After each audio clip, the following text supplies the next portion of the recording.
Meron tayong bisita mga kaibigan. Pagparada ko pa lang, nakita ko na to eh. Nagmamani obra eh. Grabe. All Orig. Mitsubishi Lancer GSR. Naka-special plate pa si sir. Yan, isang karangalan daw sabi ni sir. Mayroon pa nung sticker na ano, light vehicle oh.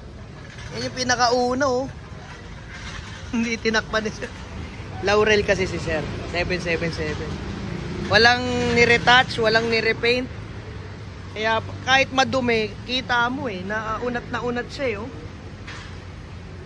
Grabe yan. Kahit magabok, pag sinipat mo, alam mo na original paint. Unat na unat.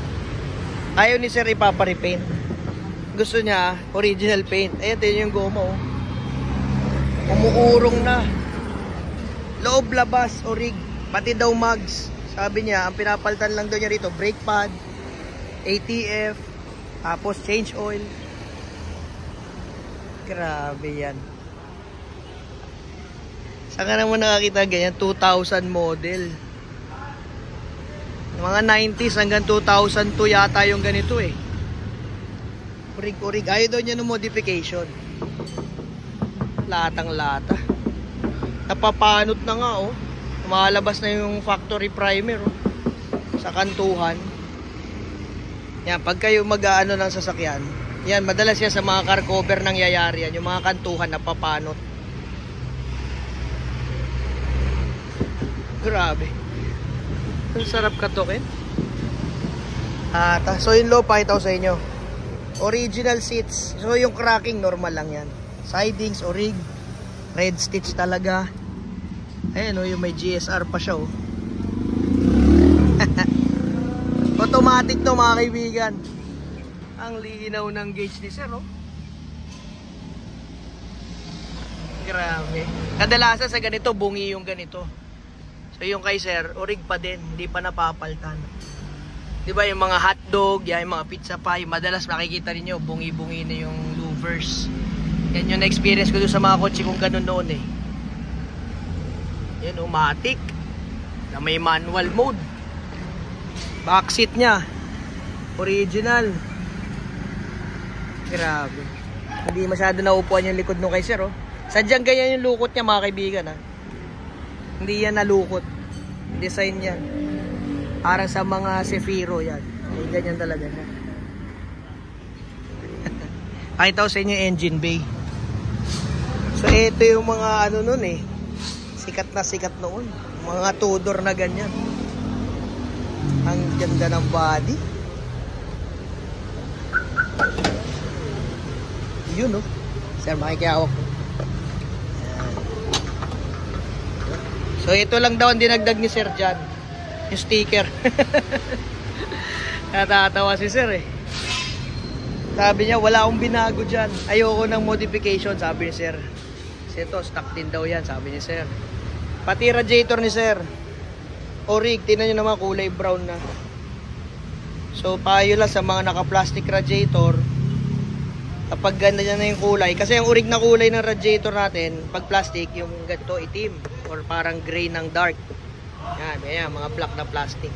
Pag umiba na yung kulay na ganyan, para sa mga BIOS, yung mga iba pang mga naka-plastic radiator, malutong na po yan. Sabi ko kay sir, bumili na siya ng bago. Ito naman, kahit hindi urig-urig, basta hindi ganyang malutong. Mas delikado pa kasi sa long drive, pag pumutok o kaya nabasag. Malutong na kasi talaga yan. Minsan pag tinanggal to, sumasama na. Kaya nababaa. Parang chicharon na yan. Pero yun lang nagpapatunay na all orig pa rin talaga. Ito lang naunang bumigay, sabi sir. Pero sabi ko, mayroon sa Shopee sir, bili ka na. 600 lang buo na. Sama na yung ilalim. Para ma-maintain natin. Walang modification yung engine ni sir. Oh. Walang mga extra wire. Issue lang nito, tumagas yung transmission. So sa gitna, alamang doon sa may oil seal, sa palagitnaan. So pag ganun baba transmission, pinapalitan na namin lahat ng oil seal. Axle, yung sa torque converter, sa shifter, kung meron, shifter oil seal yung maliit, pati yung crankshaft oil seal yun nandito sa may likod ng flywheel, no? Sa may crankshaft. So yun yung pinapalitan namin. Pag binaba na rin lang yung transmission. Mapa manual, mapa matic. Basta binaba yung transmission, sinasama namin yung oil seal. Kung papayag ang may-ari. Kasi ang explanation naman dyan, kapag yung oil seal lang ng transmission pinalta natin, o clutch component lang, tapos ilang buwan, ilang araw, bumigay yung ating oil seal ng crankshaft, baba na naman ulit si transmission. Never been touch ang transmission, mga sir. Tingnan nyo naman gaano kagaling mag-maintain si sir. Pakita ko sa inyo yung ATF niya. Pulang-pula. Napakalinaw. Pakita ko sa inyo yung langis. Napakalinaw. Grabe. Ang sikreto daw ni sir, regular lang na pag-change oil. Tinanong ko siya. So yan yung masarap ma-i-interview yung mga first owner. Yan ang loob. Malinis pa yung loob ng makina. Ang galing mag-minis. Bossing, kaway ka muna. Yan si sir. Yan, siya ang owner nito. Plaka pa lang, hindi mo na mamimiss. Siya lang may plakang ganyan. Customized. Tapos sabi niya, nung paglabas daw nito sa kasa, pina-diamond finish yata tawag doon. Diamond finish ba yun sir? Diamond coating.